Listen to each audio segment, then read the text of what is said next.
আমন্ত্রণ জানাচ্ছি প্রিয় দর্শক মানচিত্রের নিয়মিত আয়োজন কথোপকথনে। আমরা ব্যানার এবং হেডলাইন দেখে তো সবাই একটু অবাক হয়ে গেলেন না, যে উপদেষ্টা ও সহযোগীদের দেশ ত্যাগের নিষেধাজ্ঞা। এটাই তো। তো এই বিষয়ে কথা বলার আগে বা বিষয়টা খোলাসা করার আগে আপনাদের সকলের কাছে আমি কৃতজ্ঞতা জানাই যে আমাকে আপনাদের ভালোবাসায় মধ্যে রাখার জন্য। এবং আমি বিএনপি বা জাতীয়তাবাদী দলের উদ্দেশ্যে সামান্য কিছু কথা বলতে চাই তার আগে, এবং তারপরেই বলছি বাকি বিষয়টা।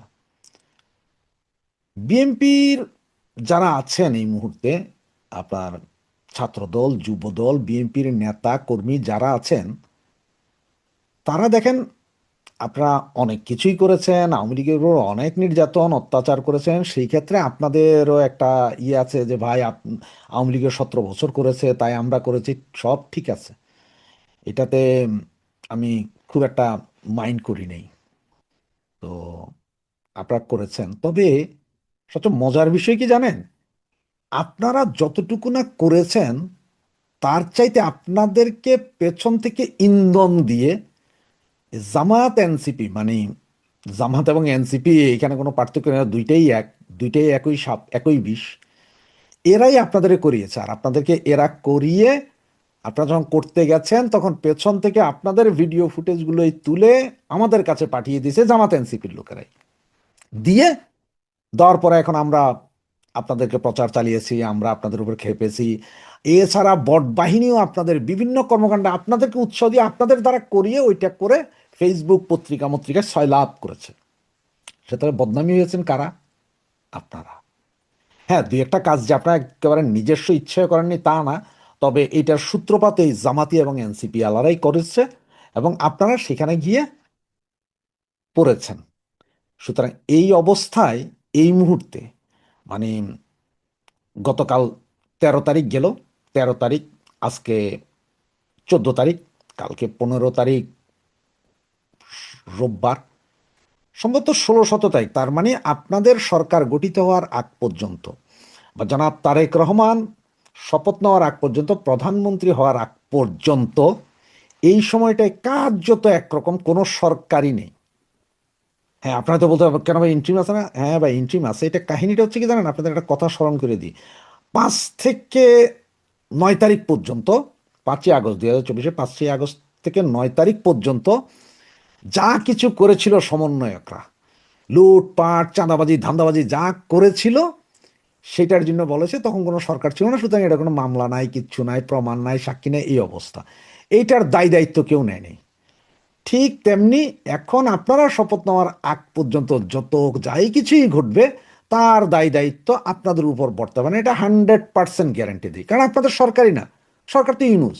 সুতরাং আপনারা বুঝেন। তাহলে আপনাদেরকে যারা আপনাদেরকে ডেকে বুকে ডেকে পেছনে ছুরি মারছে, তাদেরকে যে আজকে সারাদিন যেই কাজটা হয়েছে এর চেয়ে আরো দ্বিগুণ হওয়া উচিত। আর এইটাকেই আপনারা এবং আমি ব্যক্তিগত, আমি বলছি যে এটা ছাত্র জনতা এবং প্রেশার গ্রুপ। এইটাতে আমি বিএনপির কোনো দোষ দেখি না, ছাত্র জনতা এবং প্রেশার গ্রুপে করছে। কারণ এই শব্দগুলো তো আমরা এই গত 18 মাসে শিখেছি না, এরা করছে, এটা আপনারা করছেন না, এই ব্যাপারে আমরা বলবো না যে এটা বিএনপি করেছে, না না না, এটা প্রেশার গ্রুপ। আবার একটা কথা দেখেন, এখানে অনেকগুলো বাড়ি জ্বালানো হচ্ছে বা নিজেদের নিজেদের মধ্যে গন্ডগোল করেও কিন্তু আপনাদের নাম পেঁচানো হচ্ছে। জামাতিরা নিজেদের বাড়িঘর নিজেরা জ্বালাইয়া আপনাদের নাম দিচ্ছে। সুতরাং এগুলো কিন্তু অ্যালার্মিং। সুতরাং এই সমন্বয়কদের এক একটাকে খুঁজে বাই করেন। এগুলো আপনারা যদি মনে করেন যে এগুলো আপনাদের ভাই ব্রাদার, ভুল করবেন। এই ভাই ব্রাদার, এই গুপ্ত দল, এগুলোই একসময় আমাদেরকে খেয়েছিল। এই গুপ্তরাই একসময় বেরিয়ে আসছে। আবার এটা মনে করেন না যে সব গুপ্ত চেনা হয়ে গেছে, না। গত 18 মাসে সর্বোচ্চ 50%, সর্বোচ্চ 50% গুপ্তের চেহারা প্রকাশ পেয়েছে, বাকি 50% এখনো ভেতরেই রয়ে গেছে। আর আপনাদের জন্য যদি প্রয়োজন হয়, আমি এর আগের একটা ভিডিওতে আপনাদেরকে এই পুলিশ প্রশাসনে কারা কারা জামাতি, কারা কারা বিএনপি, সেটার একটা লিস্ট দিয়েছিলাম। জামাতিগুলো তো ঘেচাং ঘেচাং খাইবেন, আর বিএনপির গুলোর মধ্যে হয়তো আবার গুপ্ত শিবির আছে কিনা সেটাও দেখেন। আর এছাড়া জেলা প্রশাসকদের একটা তালিকা আমি 2-1 দিনের ভিতরে দিয়ে দিব, যেটা আপনারা হয়তো প্রকাশ করে দিতে পারবেন। সেখানেও জামাত বিএনপি কারা কারা আছে এটা জেনে যাবেন, নো প্রবলেম, এটাও আপনারা জানবেন। এগুলোকে কিন্তু আপনারা আগামী 72 ঘন্টার ভিতরে সাইজ করে দিতে হবে। আর সাইজ করে দিলে সেটা হবে যে প্রেশার গ্রুপ। এবং আমার মনে হয় আপনার আওয়ামী লীগের যারা সমর্থক বা যারা আছে তারাও সবাই ওই যে আমার মতোই বলবে এটা প্রেশার গ্রুপ, ইহা ছাত্র জনতা, ইহা প্রেশার গ্রুপ, ইহা বিএনপি নয়। কারণ ওরা যা করেছে তাদের পাপের প্রায়শ্চিত্ত হইতে হবে। আর এখন সেই উপদেষ্টা এবং সহযোগীদের দেশ থেকে নিষেধাজ্ঞা। তারেক রহমান সাহেব আপনি যেই মাত্র ক্ষমতায় বসবেন আপনার প্রথম কলমটা চালাতে হবে এই উপদেষ্টা, তাদের সহযোগী, সমন্বয়ক এরা কেউ যাতে দেশ ত্যাগ করতে না পারে। হ্যাঁ, উপদেষ্টা পরিষদের 17-18 জন, কিছু সচিব, কিছু পুলিশের লোকজন আছে যারা ওই যে ভাড়া করে আইনা বসাইছিল, এগুলা হয়তো জেলে নিয়ে যাইতে গেলে আপনার একটু লজ্জা লাগতে পারে যে এদের এরা থাকার কারণে আমরা ক্ষমতায় এসেছি, লজ্জা লাগতে পারে, তাহলে এদেরকে আপনার জেলে নিন না। ওই যে এমপিদের জন্য ভবন তৈরি হয়েছিল নেম প্লেট, নেম প্লেটের কিছু জায়গা, কিছু রুম আপনি নিয়ে এইগুলার সবগুলার ওখানে ঢুকান, আগে এদের পরিবার সহ ঢুকান, ঢুকাইয়া দুর্নীতি দমন কমিশনকে বলেন সরাসরি যে 48 ঘন্টার ভেতরে এদের শ্বেতপত্র দিতে। এবং শ্বেতপত্র দিবে 48 ঘন্টা, যদি না পারে তাহলে আরো 48 ঘন্টা দিবেন, কিন্তু যতক্ষণ এই শ্বেতপত্র না বেরোবে এগুলার ওই নেম প্লেটের ভিতরে আটকান। এবং প্রতিদিন একজন, দুইজন, তিনজন যার যার শ্বেতপত্র ওটা ওপেন ওপেন আপনার পত্রিকা এবং সাংবাদিক সম্মেলন করে একজনের নিয়োগ দেন যে তুমি বলতে থাকবা, নিরপেক্ষ তদন্ত করেন।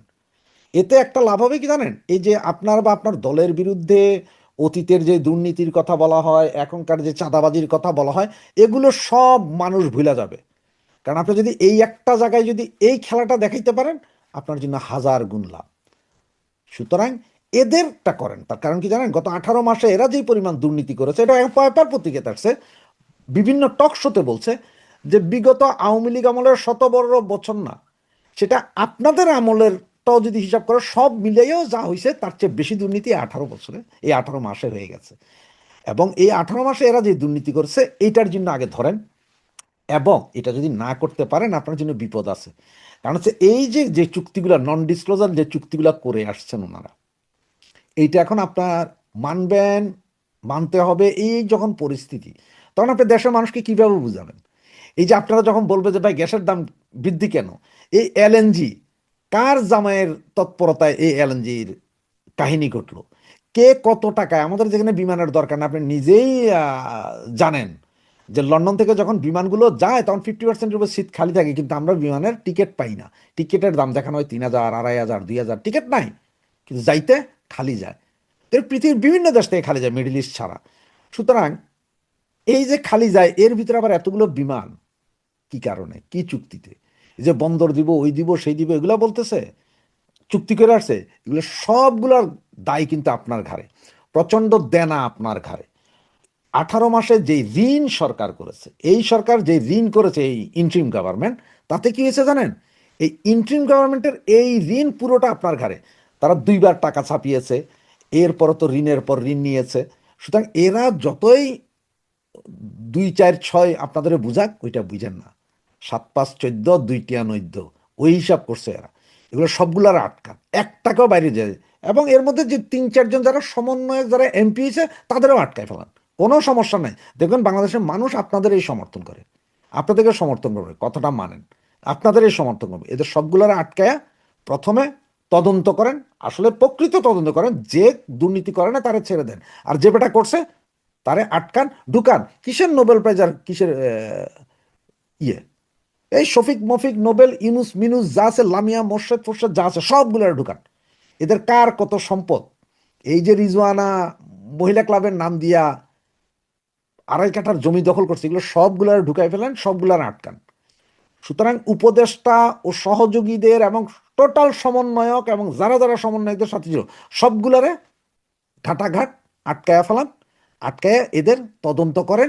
কই পাইলো, এই যে হান্নান মাসুদ কোটি কোটি টাকা 18 মাসে কই পাইলো, জনাব তারেক রহমান আপনি নিজেও জানেন যে পৃথিবীর কোনো ব্যবসা দিয়া বা চান্দাবাজি করেও আপনার ওই যে রাস্তাঘাটে যদি 10 টাকা 20 টাকা যারা চাঁদাবাজি করে, তারাও এত টাকা মানে কত কোটি টাকা, কারণ আপনি জানেন যে ডিসি নিয়োগের 300 কোটি টাকার চেক জালিয়াতি, চেক, সেটাও আপনি জানেন। এটা সমন্বয়করা বিভিন্ন পর্যায়ে ডিসি, এসপি, পুলিশ, অমুক তমুক কোটি কোটি টাকা কামাইছে। তো সেই দায়ভার আপনি নিবেন কেন? আপনার দল নিবে কেন? যেহেতু আপনি 17 বছর বিদেশে এখানে ছিলেন, এখানে দেখছেন এমপিদেরও আটকায় ফেলায়, ওই রকম সবগুলার আটকায় ফেলান এবং এদের নিষেধাজ্ঞা দিবেন প্রথম কলম, শপথ নিয়ে 2 সেকেন্ড দেরি না করে স্ট্রেট অর্ডার দেন, এয়ারপোর্টে এরা কেউ এয়ারপোর্ট ক্রস করতে পারবে না যতক্ষণ না এদের বিরুদ্ধে বিচার কার্য শেষ হয়। দুদকের তদন্তে যদি কেউ নিরপরাধ সাব্যস্ত হয় তাকে ছেড়ে দেন, তুমি যাও। যদি ইয়ে করতে না পারে ধরেন। আর ওইভাবে যদি না পারেন, বাংলাদেশে আরেকটা আইন আছে, আরেকটা আইন আছে না, যে আপনার ওই যে ইয়ে ছাড়া ধরা যায়, যে আপনার জীবনের প্রতি হুমকি আছে বিদায় পুলিশ আপনাকে কাস্টডিতে নিল, সেই আইনটাতে 54 না জানে 56 ধারায় বিশেষ ক্ষমতা আইন না কি জানি, ওই আইনে আগে আটকান, এরপরে তদন্ত করেন। তদন্ত করতে 15 থেকে 20 দিন লাগবে মিনিমাম, তদন্ত আগে ফাঁসাইতে, এরপর তো বাকি তদন্ত। কিন্তু প্রত্যেকটা কাজ ওপেন ওপেন করবেন, মানে প্রতিদিনের কাহিনী প্রতিদিন বলবেন, প্রতিদিনের কাহিনী প্রতিদিন, প্রয়োজনে পত্রিকা, টিভি, সাংবাদিক সব নিয়ে এট এ টাইম অ্যাটাক করে করে দেখেন যে কার কথায় কি ডিসপুট আছে, ধরে ফেলেন, দেখেন আপনি কই যান। গ্যারেন্টি দিচ্ছি যে আপনার জনপ্রিয়তা এখন যা আছে তার চেয়ে আরো 10 গুণ বাড়বে যদি আমার কথাগুলো শুনেন। আসসালামু আলাইকুম রহমতুল্লাহি ওবরকাতুহু। সম্মানিত দর্শক, শেখ হাসিনার পতনের পর গত 17টি মাস ধরে আমরা সবাই প্রাণান্ত চেষ্টা করেছি যে তাকে আলোচনার বাইরে রাখার জন্য। পুরো রাষ্ট্র ব্যবস্থা, রাষ্ট্রের মিডিয়া এবং আওয়ামী লীগ বিরোধী যারা শক্তি, তারা প্রাণান্ত চেষ্টা করেছেন যে বাংলাদেশের রাজনীতিতে আওয়ামী লীগের কোনো প্রয়োজনীয়তা নেই, শেখ হাসিনা বাতিল মাল, তিনি আর কখনো ফিরে আসবেন না, তার যে বয়স হয়েছে, তার যে ভুল এবং ভ্রান্তি, এ সকল নিয়ে নানা রকম কল্পকাহিনী, এবং একই সঙ্গে তিনি আদৌ জীবিত আছেন কিনা, সুস্থ আছেন কিনা, এগুলো নিয়ে নানা বিতর্ক ছড়ানো হয়েছে। অবাক করার বিষয় হলো যে যখনই শেখ হাসিনাকে নিয়ে খুব বিতর্ক হয়েছে, তার অস্তিত্ব, তার অবস্থানকে অগুরুত্বপূর্ণ প্রমাণ করার চেষ্টা করেছে, অমনি তিনি বা তার দল এমন কতগুলো কাজ করেছেন যার ফলে অন্তত 15 দিন ধরে বাংলাদেশে ইয়া হাসিনা ওয়া হাসিনা, ইয়া আওয়ামী লীগ ওয়া আওয়ামী লীগ।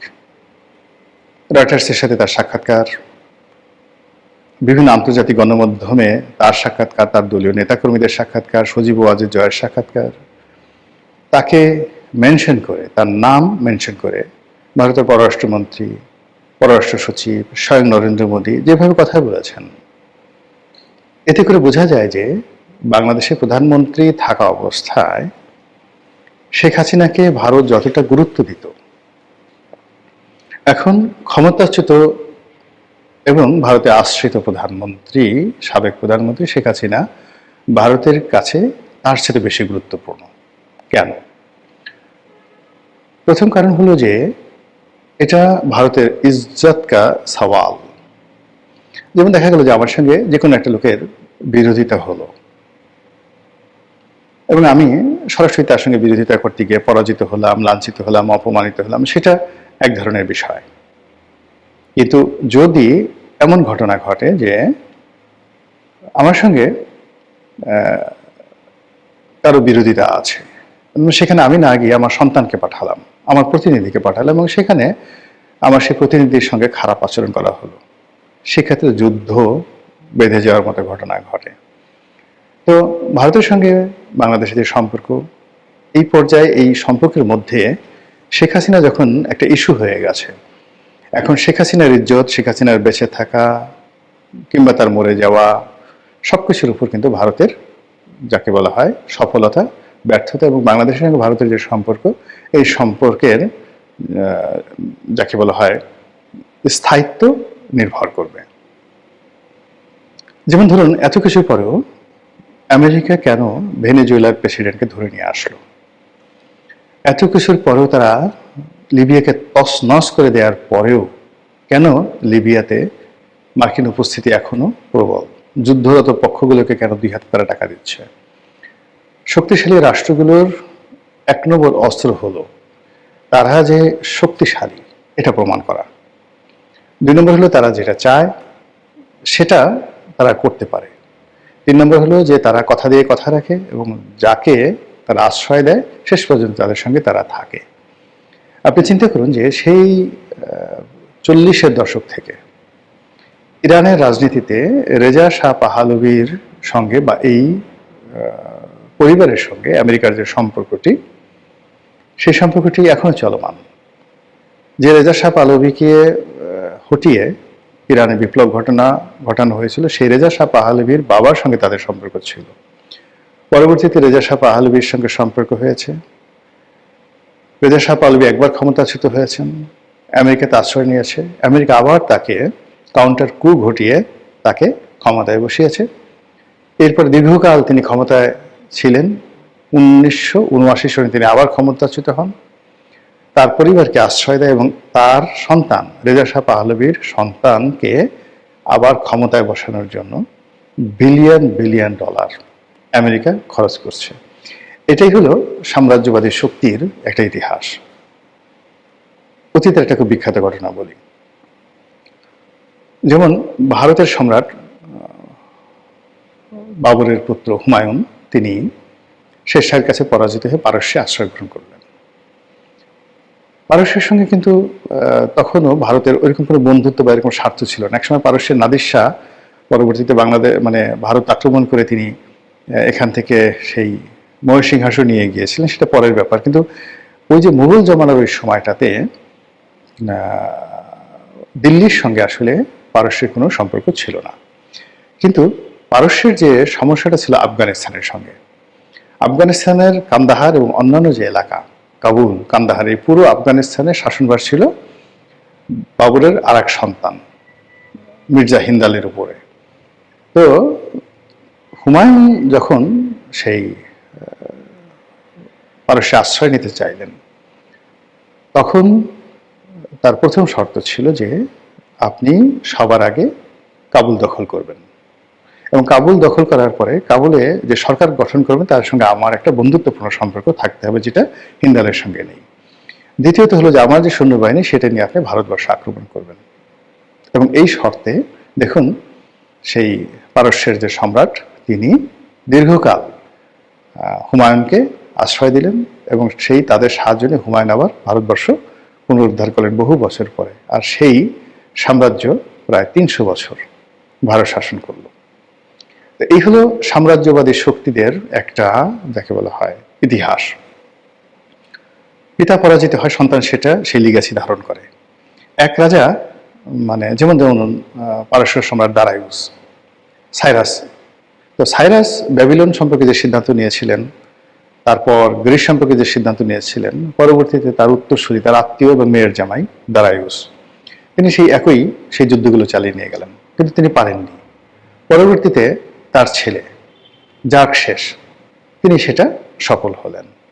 তো এইভাবে আসলে পররাষ্ট্র নীতিগুলো, সাম্রাজ্যবাদী শক্তিগুলোর যে ধারাবাহিকতা কাউকে সমর্থন করার, সেটা থেকে যায়।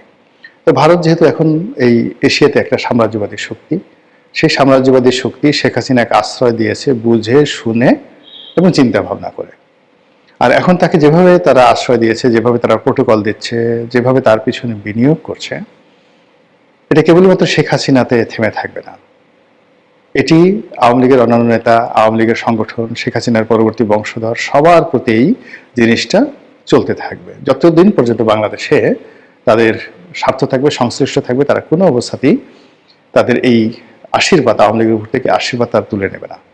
উদাহরণ হিসেবে জাতীয় পার্টির কথা চিন্তা করেন। বাংলাদেশে যারা ভারতের সঙ্গে আসলে ট্রাস্ট দিয়ে একটা বন্ধুত্বপূর্ণ সম্পর্ক গড়তে পেরেছিলেন, তাদের মধ্যে এক নম্বর ছিলেন হোসেন মোহাম্মদ এরশাদ।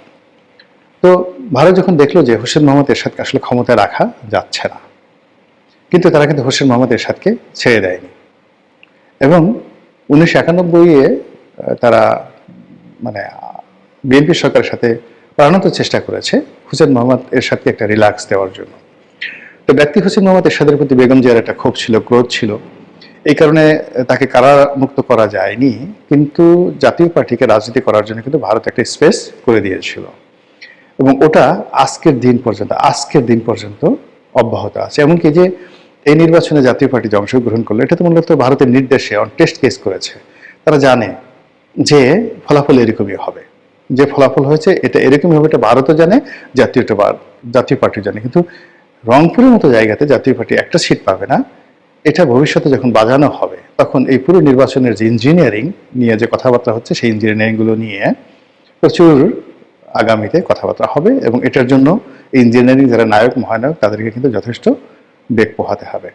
তো যেটা বলছিলাম যে ভারত বা অন্য যে কোনো সাম্রাজ্যবাদী শক্তি, ইভেন ইংল্যান্ড, তারা যখন কারোর সাথে সম্পর্ক স্থাপন করে, এটা দীর্ঘমেয়াদী এই সম্পর্কটা তারা কিন্তু কন্টিনিউ করে। তো সেই দিক থেকে শেখ হাসিনার সঙ্গে ভারতের যে সম্পর্ক, এটি কোনো অবস্থাতেই অবনত হওয়ার বা এটি শেষ হওয়ার সম্ভাবনা একেবারে নেই, জিরো। অধিকাংশ যেটা মনে হচ্ছে যে আগামীতে যারাই রাজনীতি করবেন, সেটা জামাত করুক, বিএনপি করুক, তারা যদি ভারতের সাথে সম্পর্ক স্থাপন করতে চায়, সেই সম্পর্কের ক্ষেত্রে প্রিকন্ডিশন হবে আওয়ামী লীগের রাজনীতি পুনর্বাসিত করা এবং শেখ হাসিনার ব্যাপারে যতটা সম্ভব লিবারেল হওয়া। এবং এটা ছাড়া দীর্ঘমেয়াদে ভারতের সাথে তারেক রহমান সাহেব বলেন কিংবা শফিকুর রহমান বলেন, কেউ সম্পর্কটা স্বাভাবিক করতে পারবেন না। এবং এই যে দেখেন, রাজনীতিতে একটা ধারা, যে কোনো রাজনীতি শেষ হয় না। যদি রাজনীতি শেষ হয় কোনো লক্ষণ থাকতো, সেক্ষেত্রে তারেক রহমান সাহেবের উপর গত 17 বছরে যে জুলুম চলেছে, যে অত্যাচার চলেছে, সেক্ষেত্রে তারেক রহমান সাহেবের টিকে থাকার কথা না, কিন্তু তিনি টিকে আছেন। তিনি সেই 17 বছর পরে আবার ফিরে এসেছেন এবং আবার রাজনীতিতে পুনর্বাসিত হয়েছেন। কাজেই আওয়ামী লীগ শেষ হয়ে যাবে এবং কোনো রাজনীতি হবে না ইত্যাদি ইত্যাদি যে সমস্ত বিষয় রয়েছে, এটা হওয়ার নয়। কাজেই এই যে বর্তমান পরিবেশ পরিস্থিতি তৈরি হচ্ছে, সেখানে এই যে নতুন সরকার গঠন হবে, মন্ত্রী পরিষদ গঠন হবে, তারেক রহমান সাহেবকে নিয়ে যে ধরনের একটা এই মুহূর্তে উৎসাহ উদ্দীপনাটা স্বাভাবিক। জাস্ট 15 ডেজ, 15 দিন এইভাবে চলবে। 15 দিন পরে দেখবেন যে জামাত তার স্বরূপে আবির্ভূত হয়েছে। ওই নাসিরউদ্দিন পাটোয়ারি, ওই আক্তার, অন্যান্য যারা, নাহিদ ইসলাম, তার